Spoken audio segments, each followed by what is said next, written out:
Un point ressort lorsque l'on s'intéresse aux sociétés du monde en général. Dans de nombreux pays, des femmes sont au chômage, dans le besoin, souffrent de violences et d'abus. Aucune solution durable n'a été trouvée à ces situations pénibles. Il ne semble pas y avoir de solution pour la simple raison qu'on ne la cherche pas au bon endroit. Pour toutes les situations, le Coran offre une solution. Il suffit d'obéir et de vivre selon les valeurs morales édictées dans le livre saint. Peu de personnes sont conscientes de l'importance et de la valeur des femmes dans l'islam. Ces individus, ainsi que tous ceux dont la connaissance du Coran est insuffisante, essaient de protéger leurs droits en se cantonnant à leur vision du monde, qui suit la logique de l'incrédulité. C'est pourquoi ils sont incapables de trouver une solution durable. L'islam attache une grande importance aux femmes. Dans de nombreux versets, Dieu insiste sur la protection des femmes et de leurs droits. Dans les sociétés où les valeurs morales du Coran ne sont pas appliquées, ce sont d'autres valeurs qui prennent le pas et qui aspirent les énergies. On se démène alors pour la richesse, l'estime, la carrière, la gloire, la beauté. L'importance outre mesure accordée à ces objectifs est aveuglante. Il ne faut pas se tromper et s'interroger sur la véritable finalité de notre vie. Les critères d'importance peuvent certes varier de société en société, mais ils restent sensiblement les mêmes.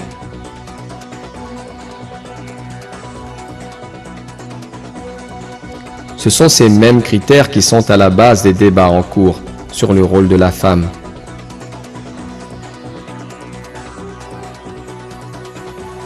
En appliquant leurs traditions égarées et leurs critères, les sociétés continuent à traiter les femmes en citoyens de seconde classe. Pourtant, avec le Coran, Dieu nous fait comprendre que taqwa ou piété est la seule mesure de supériorité parmi les êtres humains.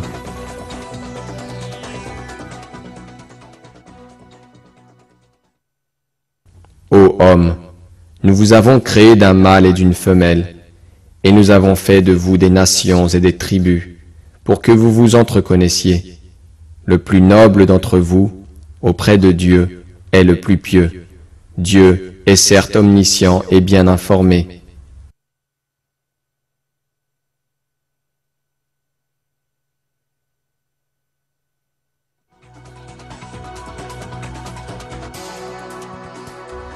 Tous ceux qui voient une supériorité dans le genre, la race, la force physique ou un tout autre critère sont dans l'erreur.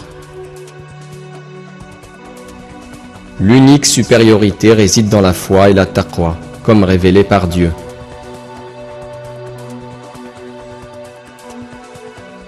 Les questions du statut de la femme dans la société, son rôle dans la vie de famille, son travail sont largement débattues dans le monde entier, et ce depuis longtemps. En revanche, pour le musulman, la place de la femme dans la société est claire.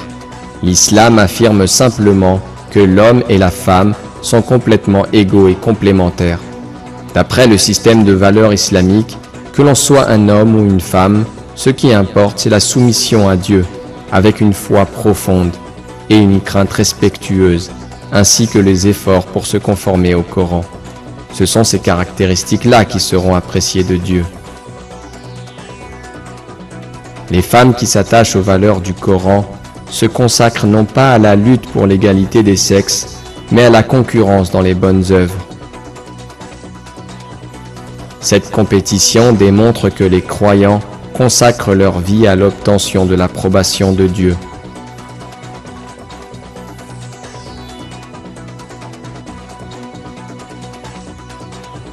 Dieu souligne dans le Coran que les efforts contribueront au succès des croyants dans ce monde et dans l'au-delà.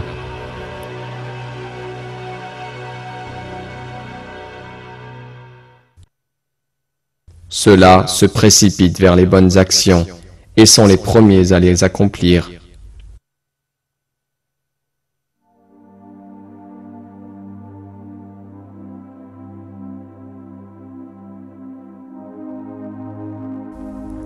Le Coran insiste sur le bon comportement à l'égard des mères.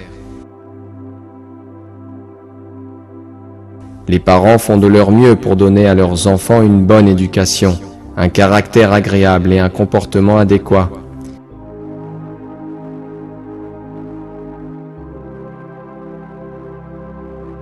Il faut respecter cet altruisme et apprécier leurs efforts. Dieu conseille de ne pas oublier la généreuse dévotion des parents envers les enfants et de bien les traiter.